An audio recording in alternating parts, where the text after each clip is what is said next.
6.5 फूट खारे डोळे माझे तुझी पोरगी मला बघून स्वप्न बघते रात्रे त्रे त्रे त्रे त्रे. What's happening, man? Rowdy Rathis, G. I love saying that, eh?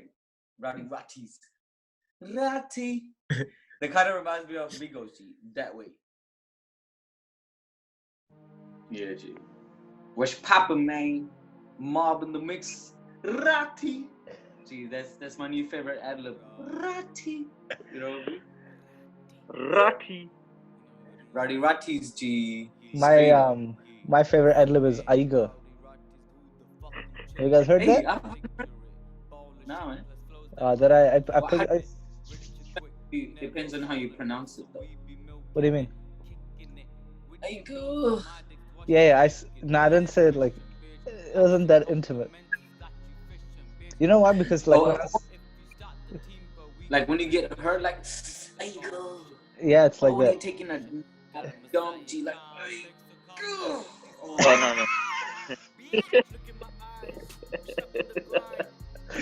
Oh no.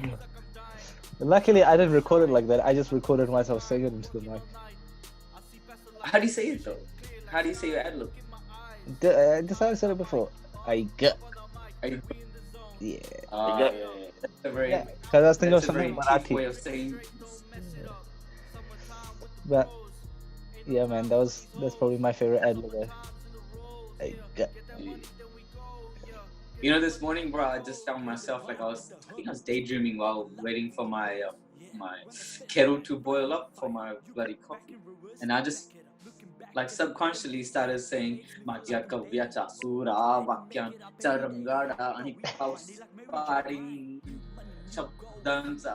was just like, wow, bro, that's catchy ass, bro, like straight up.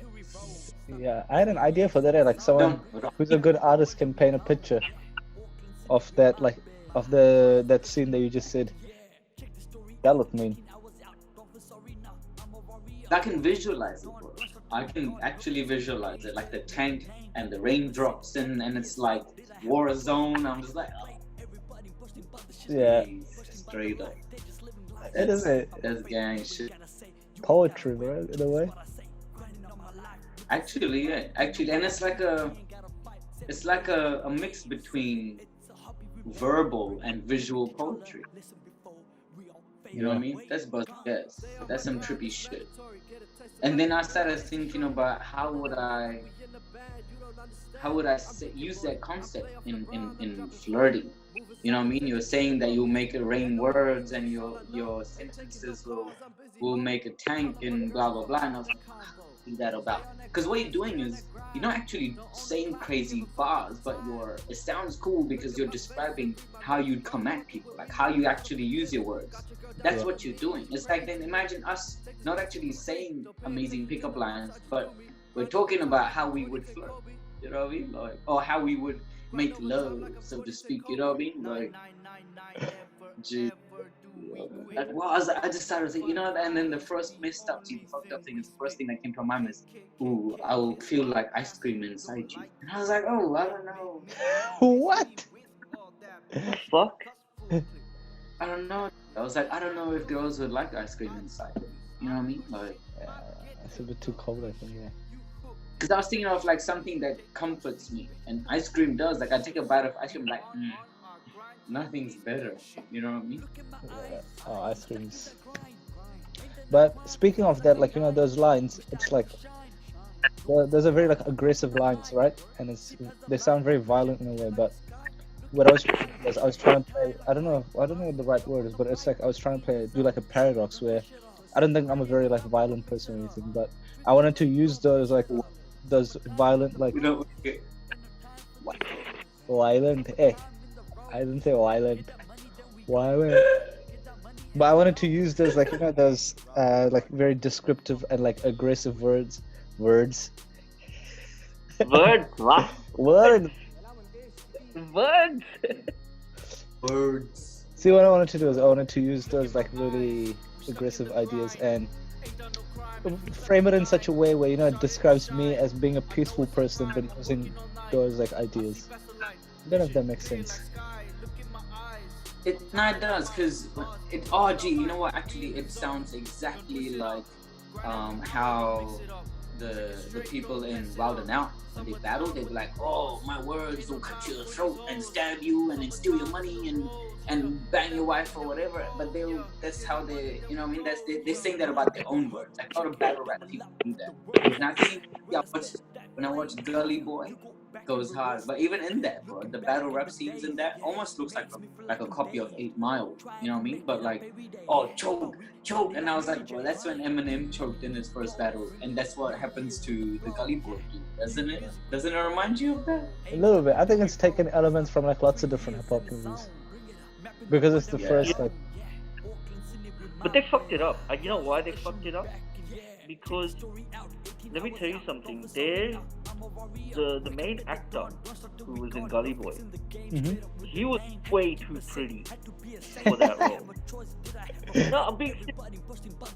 Look at the condition. Look at how those people who are actually rapping. You see that Vice documentary, right, of Mumbai rap. Look at how they're living and look at where they're surrounded by. It wasn't an authentic story. Like if you told a real story about someone from that fucking hood or that fucking Dharavi ass place, right? And you took that and you made it a good movie with the correct casting, it could have meant more than what it was. Because look what happened here. You know what happened? You know that song Meri Gully Mein, Meri Gully Mein. You know how they took that and they used it in the movie, right? You know the guys never got paid for it. So it was just basically it was like Hollywood taking this idea from the hood and just fucking capitalizing on it. Like it wasn't. Yeah, it's good. It's good. It's the first hip hop Indian movie, which is great. Like it's a leaps and bounds ahead. But I just felt like it wasn't real. Like it could have been something really excellent. You know what I'm saying? Not as authentic. Yeah. Well, I think because I watched the movie, and then I watched a bucket load of interviews with Nazy and Divine, and before the movie dropped and after the movie dropped, talking about how like it's not entirely based on their true story, but they have taken inspiration from Divine and Nazy's story. So, but you're right. Like I mean, whether they got paid or not, I don't know. But like at the end of the day, everyone who's following that sort of movement knows that story is based on Nazy and Divine's story. And the main character in that movie is supposed to be Divine, right? I think they've taken it based on like his story. It's interesting, but I don't know. Like it wasn't like wow, you know what I mean? Like at the end, where they've got him up top on the main stage and he's actually there. His parents are watching him. That reminded me of the scene from Get Rich or Die Trying, where the movie finishes on 50 Cent. He's back. He takes his bulletproof jacket off and he's on stage and he's like, "Okay, I've made it. I'm rapping." And that was kind of the similar end to Gully Boy. But I feel like, in a way, like it's such a not a copy, but it's buzzy how like true hip hop started in the projects. And then, you know what I mean? Like early hip hop started in the projects, and now with Gully Boy, hip hop is all about Dharavi and this gully and that gully. And there's so many upcoming people who are straight out of Compton, bro. Like, you know what I mean? Like, it's almost like this. It's like one thing I clicked was like it's like a set template. You know what I mean? They have the hats, they have the fake chains, they have some shirt that's like really loud and bright, and then some with the big tongues. And then I was like, fuck, like you know what I mean? Like they all have the. And then I also, because I listen to a lot of like hip hop coming out of say Bombay or India, they almost have the same flow. Like Divine and say Honey Singh, Badshah probably have like the only top 2 or 3 people I reckon they have their own flow. But most of the upcoming rappers have that same like machine gun type of like they just go hard in that one line. Who's the other guy though? Like almost everyone that's coming up now that I've been watching sounds like Emiway. Have you heard of any Emiway? He's got a certain style and delivery that's very quick and very like what's it called? Brash. Aggressive as well. Yeah. Yeah, and you're like, oh shit, but then there's a lot of upcoming dudes who are just kind of just copying that almost, like, but I guess it's similar to how we start, Yeah. right?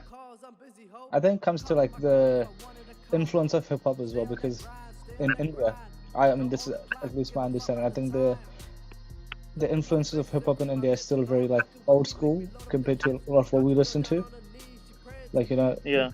they still like Eminem still looked as like, you know, one of the best rappers, whereas now in like for us, Eminem's kind of faded out. Like obviously people respect him, but he's not the man anymore. You know, he's not the guy. Like there's so many Yeah. new rappers, and we're influenced by this. So like that's what we hear in India. I think that when it comes to rap, the way you can show how talented you are is by how fast you rap, or like, you know, how you flow your words, which is true. But I think that's what how it exactly. Yeah, I think that's the influence there of rap. I think for us it's more than just the vocals. It's the overall song.